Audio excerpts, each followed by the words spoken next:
I never imagined I'd be writing this post, but here I am, looking for advice and support from strangers on the internet. My wife did something that left me with no other option but to divorce her. I'm still trying to process everything that happened, and maybe writing it all down will help me make sense of it. Here's how it all went down. Hello Reddit. I guess I should start by saying that my wife and I had been married for almost 12 years. We met back in college, and everything just clicked between us. She was smart, funny, and had this infectious energy that made me fall for her hard. Our relationship had its ups and downs, like most do, but we always managed to work through things. At least, that's what I thought. The last few years have been kind of a blur. I'd say things started to shift after we had our second child. Life became more hectic, and it felt like we were always in survival mode, trying to juggle work, kids, and the general chaos of adulting. We weren't spending as much time together, but I thought that was just normal. We were busy, tired, and focused on raising our family. Then, I started noticing little changes in her behavior. She was more distant, always glued to her phone, and she seemed to get defensive whenever I asked her about her day. At first, I brushed it off, thinking she was just stressed or overwhelmed. I even tried to help out more around the house, giving her some space to unwind. But something didn't feel right, and that nagging feeling in the pit of my stomach kept growing. A few months ago, she started working late more often. Her job was demanding, so again, I tried to be supportive. But there was one night when things didn't add up. She said she had a late meeting at work, but when I called her office, they said she had left hours ago. That was the first red flag. I didn't confront her immediately because, honestly, I was scared of what I might find out. I wasn't ready to face the possibility that she might be hiding something from me. I started paying closer attention to her behavior. She was more secretive with her phone, always putting it face down or taking it with her even if she just left the room for a minute. I knew something was up, but I didn't have any concrete proof, so I kept quiet. I didn't want to accuse her of something without evidence. One day, when she was in the shower, I couldn't take it anymore. I grabbed her phone and started scrolling through her messages. At first, there was nothing out of the ordinary, just conversations with friends and coworkers. But then I found a string of texts between her and someone I didn't recognize. The messages were flirty, full of inside jokes, and way too familiar for someone who was supposed to be just a colleague. I felt my heart sink. This was it. The proof I had been dreading to find. My wife was cheating on me. The texts were suggestive enough to make it clear that something inappropriate was happening, but I didn't have all the details yet. I was in shock, just staring at the screen, trying to process what I had discovered. When she got out of the shower, I put the phone back where I found it and acted like everything was normal. I wasn't ready to confront her yet. I needed to figure out how deep this went and what my next move would be. Over the next few days, I started digging deeper. I looked at her emails, checked her social media, and even followed her once when she said she was meeting a friend. Sure enough, she wasn't meeting a friend. She was meeting him, the guy from the texts. They were sitting at a cafe, laughing and looking way too cozy for my comfort. That's when it hit me, this wasn't just some fling. She was emotionally involved with this guy, and I had no idea how long it had been going on. The betrayal cut deep. I had spent over a decade with this woman, building a life, a family, and this is how she repaid me? But the worst part was yet to come. I didn't sleep much that night. My mind was racing with questions. How long had this been going on? What did this guy have that I didn't? Was there something I could have done to prevent it? I was replaying every moment, every argument, every time she seemed distant, trying to figure out when it all started to go wrong. I thought I knew my wife, but suddenly it felt like I had been living with a stranger for years. The next few days were a blur. I couldn't focus at work, and every time I looked at her, all I could see was the lies. She must have sensed something was up because she started acting more cautious around me. Or maybe it was guilt. I don't know. I started noticing things I had ignored before, how she'd smile at her phone or rush out of the room to take calls. The worst part was pretending like everything was fine, all while knowing what I had found out. I kept asking myself if I should confront her, but I wasn't ready. I needed more information, more confirmation that what I was suspecting was real. Part of me didn't want it to be true. A week later, I got my answer. I was at home with the kids, and she was supposed to be working late again. Except this time, I decided to track her phone. It was something I never thought I'd do, but I was desperate. I needed to know the truth. When I checked her location, my stomach dropped. She wasn't at work. She was at a hotel. I felt a mix of anger, fear, and betrayal all at once. My hands were shaking as I grabbed my keys and headed out the door. I didn't even know what I was going to do when I got there, but I knew I had to see it for myself. I drove to the hotel, my heart pounding the entire way. When I pulled into the parking lot, I spotted her car. That was it, undeniable proof. I sat in the car for what felt like forever, debating whether to go inside or just drive away. But I couldn't leave. I needed to confront her, to see it with my own eyes. I walked into the lobby and asked the receptionist if I could go up to her room, pretending like I was joining her. The receptionist gave me the room number, and I made my way up, each step heavier than the last. When I got to the door, I stood there for a moment, my hand hovering over the handle. I had no idea what I was about to walk into. Taking a deep breath, I knocked. It felt like the longest few seconds of my life before the door finally opened. There she was, standing in front of me in a hotel room with him. The look on her face said it all. Shock, guilt, and fear washed over her as she realized she had been caught. She didn't even try to deny it. The guy stood there, frozen, not knowing what to do or say. I didn't care about him at that moment. All I cared about was her and the betrayal that was now staring me in the face. I didn't yell. I didn't even cry. I just stood there, feeling numb. All those years, all that trust, shattered in an instant. I told her to come home when she was ready and walked out without saying another word. I don't even remember the drive back. My mind was blank, and all I could feel was the weight of what had just happened. When she came home later that night, she tried to explain. She said it was a mistake, that she didn't know why she did it, that she still loved me. But it didn't matter. Her words were empty to me now. Whatever love we had was buried beneath the lies. I told her I wanted a divorce. There was no going back from this. She didn't take it well. I expected her to be upset, but she completely broke down. She begged me to reconsider, saying it was just a mistake, that it wouldn't happen again, and that we could fix things. But how do you fix something like this? The trust was gone. I couldn't see her the same way anymore, no matter how much she cried or how many apologies she threw at me. It wasn't just a mistake, it was a deliberate choice she made over and over again. The next few days were a mess. She kept trying to talk to me, saying she didn't want to break up our family, that the kids needed us together. That part stung because I hadn't even begun to think about how we were going to tell the kids or what it would do to them. But I also knew that staying together for the sake of the kids wasn't the answer. I couldn't live a lie, and I didn't want to raise them in a home built on deceit. I suggested we both take some time apart to think things through. She moved into a friend's place for a bit while I stayed at home with the kids. Those weeks without her were a strange mix of relief and sadness. On the one hand, I didn't have to see her or be reminded of what she did. But on the other hand, the house felt emptier without her. Even though things had fallen apart, we had spent over a decade building a life together, and suddenly it felt like everything had been ripped away. During that time, I found myself questioning everything. Was there something I could have done differently? Did I miss signs that things were falling apart before they got to this point? I started replaying our relationship, trying to figure out where things went wrong. But the more I thought about it, the more I realized that no matter what led to her affair, it didn't justify what she did. I couldn't take responsibility for her choices. She eventually came back home, but by then, I had made up my mind. The time apart hadn't changed anything for me. If anything, it only made it clearer that I couldn't stay in the marriage. The trust was shattered, and every time I looked at her, I couldn't help but think about what she had done. I told her we needed to start the divorce process, and this time, there was no pleading or begging. She knew I was serious. The divorce itself was a nightmare. Splitting up our lives after so many years together was harder than I imagined.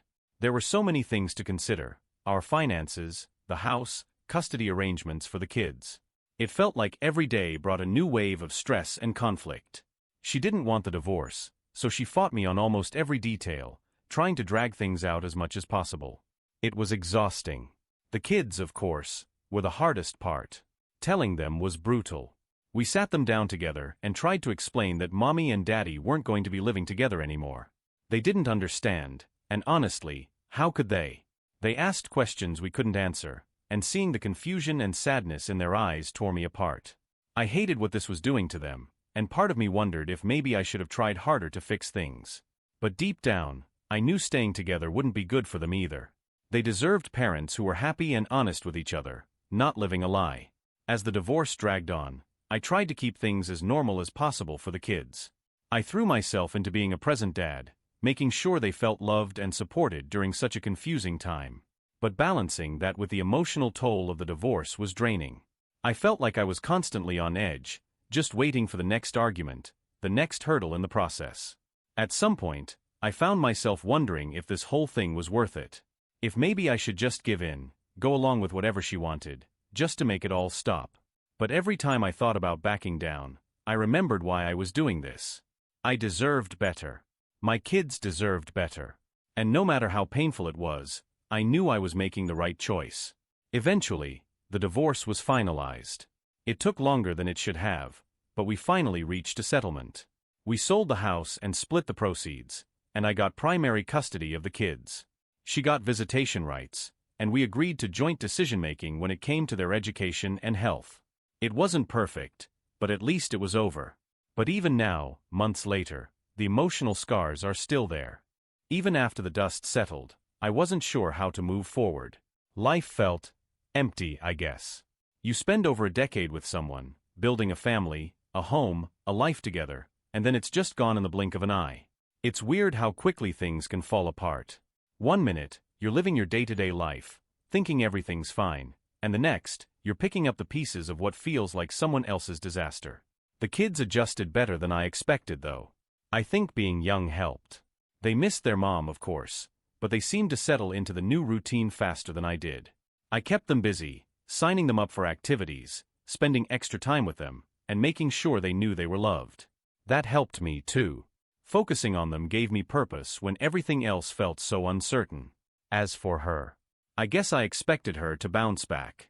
I thought she'd move on with the guy she was cheating with, or at least find some way to justify her actions. But she didn't.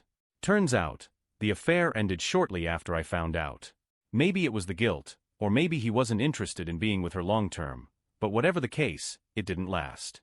She apologized to me, again, and said she regretted everything. But by then, it was too late. I had no interest in her regrets or apologies. I knew I needed to move on, but it wasn't easy. Dating again seemed impossible. I had been out of the game for over a decade, and the thought of putting myself out there after everything that happened felt exhausting. I didn't even know where to start. I wasn't ready to jump into another relationship, but I also didn't want to be alone forever. It was a weird space to be in, trying to heal while also figuring out what the next chapter of my life would look like. Friends tried to help, setting me up on dates or inviting me out, but I wasn't feeling it. It wasn't just that I didn't want to date, I didn't trust anyone. I had been blindsided by the person I trusted the most, so how could I possibly open myself up to someone new? Every time I met someone, I found myself questioning their motives, wondering if they were hiding something, even though there was no reason to believe they were. It was exhausting.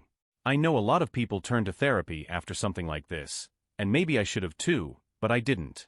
I thought I could handle it on my own. I focused on my kids, my work, and just tried to keep myself busy. But there were days when it all felt overwhelming. The loneliness would creep in, and I'd start replaying everything in my head again, wondering if things could have turned out differently. Eventually, though, things did start to get better. It was slow, painfully slow, but one day I woke up and realized I wasn't thinking about her as much anymore. The hurt was still there, but it wasn't as sharp. I could go through the day without feeling like I was drowning in it. And as cliché as it sounds, time really did help.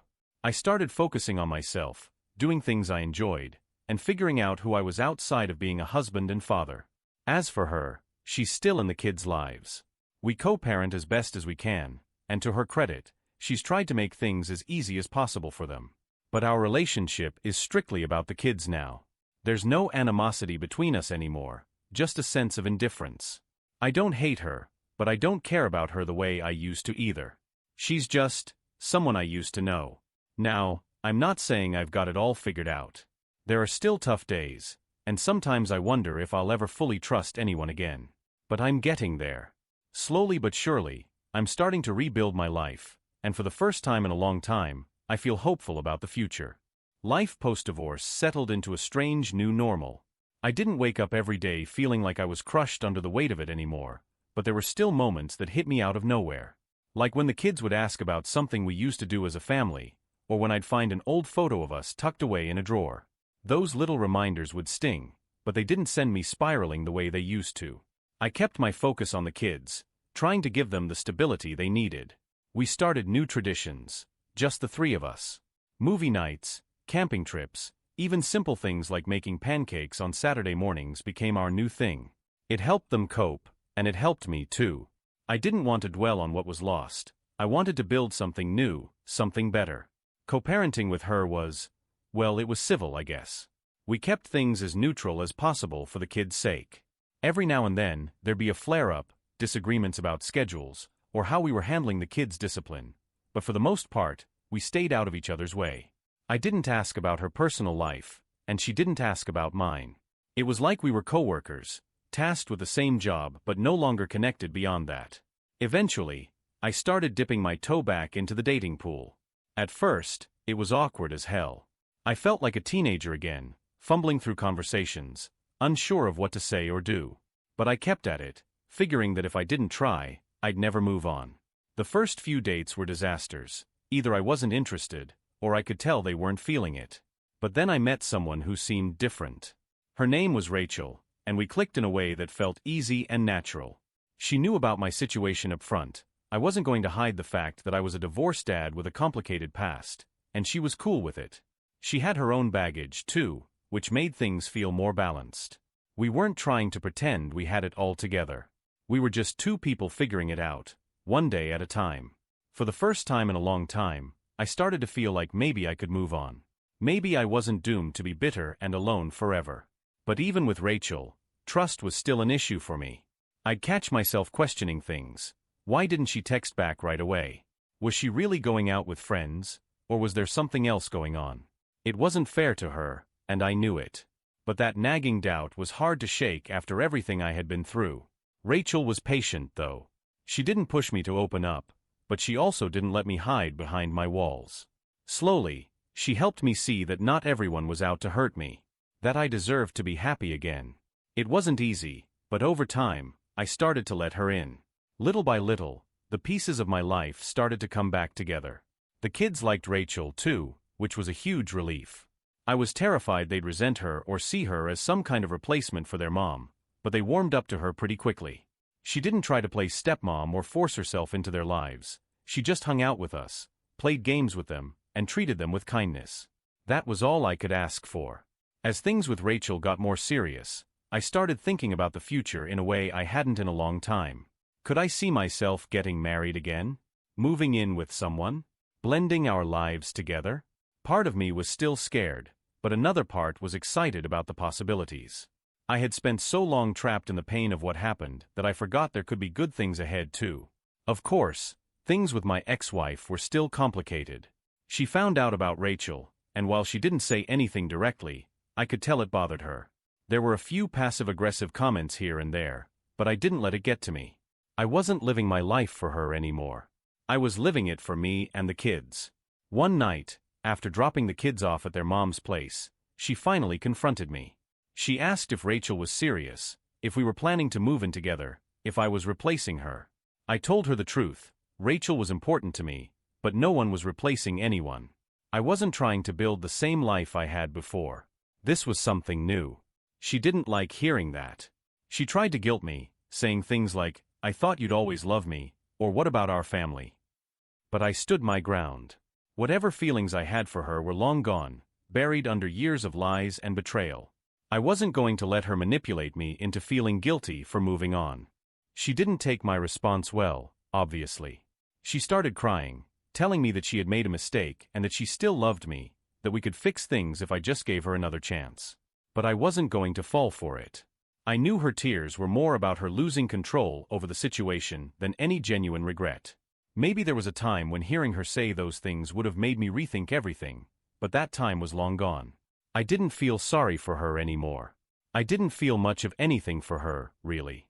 I calmly told her that there was no going back, that too much had happened for us to ever be the way we were. I was done. She just stared at me, like she couldn't believe what I was saying. I think in some twisted way, She still thought she had power over me, that she could manipulate me into feeling guilty and taking her back.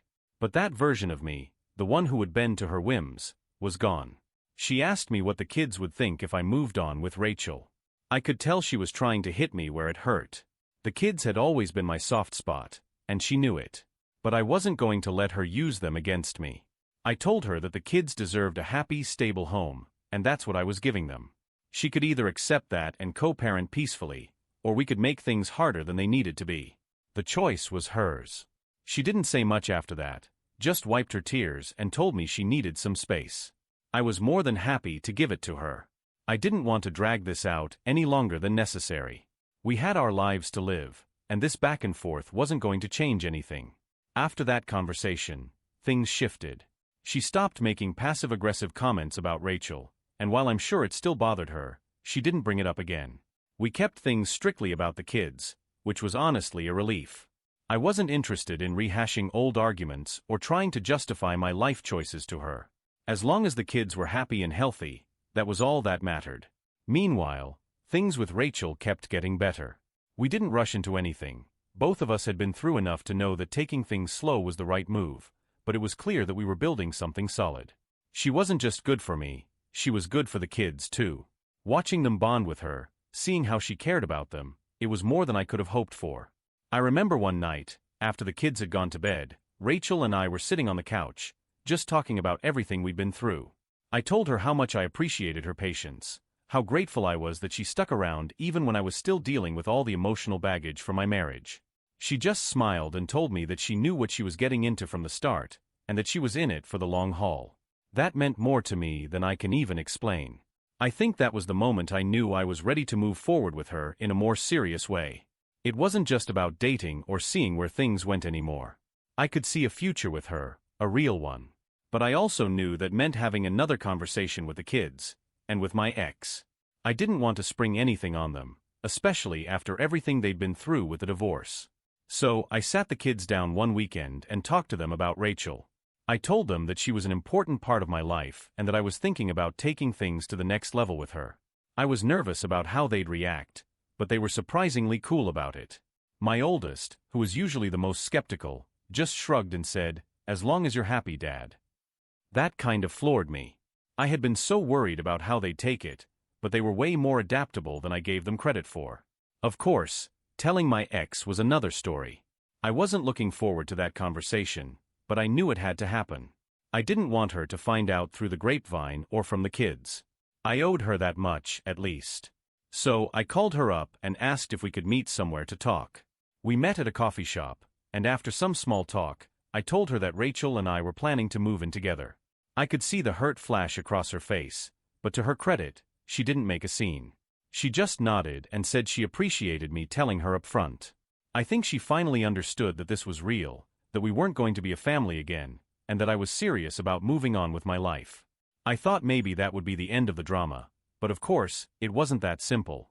A few days later, I got a call from my lawyer.